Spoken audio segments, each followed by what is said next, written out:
অন্তর্বর্তী সরকারের মেয়াদ, আমি আসলে এটা নিয়ে কথা বলার তেমন কিছু না। অন্তর্বর্তী সরকারের মেয়াদ বাংলাদেশের পরিপ্রেক্ষিতে যেটা হোক, আমি মনে করি অনেক বেশি সময় দিয়ে দেওয়া হয়েছে এই সরকারকে। বাংলাদেশের পার্সপেক্টিভ আর অন্য অন্য দেশের পার্সপেক্টিভ এক না।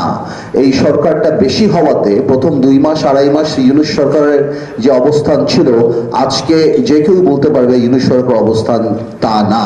এতে আমি বিভিন্ন অন্যান্য মহল বা অন্যান্য ব্যবসায়িক মহল থেকে আরম্ভ করে যারা সুশীল সমাজ ছিলেন, তাদের মধ্যে প্রথমে একটা মানসিকতা দেখতে পেয়েছিলাম যে এই সরকারকে আরো বেশি বেশি দরকার, because political government has failed to live up to the expectation.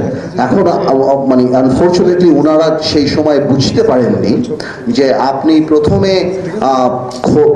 প্রথমে যেই ফেসটা এই সরকারে দেখতে পেয়েছিলেন, যেহেতু ডেমোক্রেসি নেই, যেহেতু অ্যাকাউন্টেবিলিটি নেই, যেহেতু এই সরকার জনগণের সরকার না, জনগণের আমাদের মতো সব রাজনৈতিক দলের সাপোর্ট করা সরকার, এখন কিন্তু ব্যবসায়ী থেকে আরম্ভ করে অনেকেই এই জিনিসটা রিয়েলাইজ করা আরম্ভ করেছে যে এটা যদি দেখুন, আমাদের ইকোনমিটা কিন্তু ওরকম স্টেবল কোনো সময় ছিল না। সো অন্যান্য দেশে রিসার্চ করে অন্তর্বর্তীকালীন সরকারের যে অবস্থান থাকবে, আমাদের যে এখানে থাকবে সেই কথাটা নট নেসেসারিলি রাইট। তো আজকে অন্ততপক্ষে বাংলাদেশের অন্যান্য সেক্টর, ব্যবসায়ী থেকে আরম্ভ করে সবাই এটা রিয়েলাইজ করছে যে কোনোভাবেও এই সরকার বেশি প্রলম্বিত হলে, বেশি দিন থাকলে, তাহলে বাংলাদেশের ইকোনমিক অবস্থা একদমই ভালো থাকবে না। সো আমি মনে করি যে এই সরকার, অন্তর্বর্তীকালীন সরকারের যে মেয়াদটা, এটা এক একটা দেশের পার্সপেক্টিভের উপর এক একটা দেশে নির্ভর করে।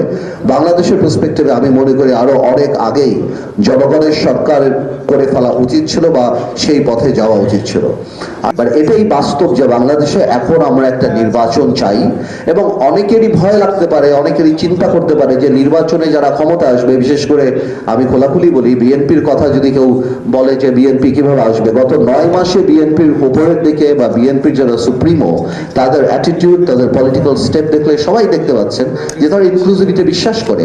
সো বাংলাদেশের মানুষের যারা বিএনপি করে না করে, তাদের এই মাইন্ডসেট ক্রিয়েট করা দরকার যে আগামীতে যেহেতু আওয়ামী লীগ কোনোভাবে নির্বাচনে আসতে পারছে না, এবং আওয়ামী লীগের আশা নৈতিকভাবে আমি মনে করি ঠিক অন্তপক্ষে এই নেতৃত্বের অধীনে, আমি মনে করি বিএনপি বা বিএনপির সুপ্রিমো, তাদেরকে আমরা কারেক্ট করব, আমরা প্রমোট করব, তাদেরকেই সাপোর্ট করতে হবে। আমি মনে করি just to have a stable government and progressive Bangladesh. তো আমরা পছন্দ করি না করি সেটা পরের কথা, বিকজ এই অপশন যদি আমরা না নেই, আমরা জানি আমাদের অন্য অপশন কি, এবং আমরা কোনোভাবেও সেই অপশনে বাংলাদেশকে নিয়ে যেতে চাই।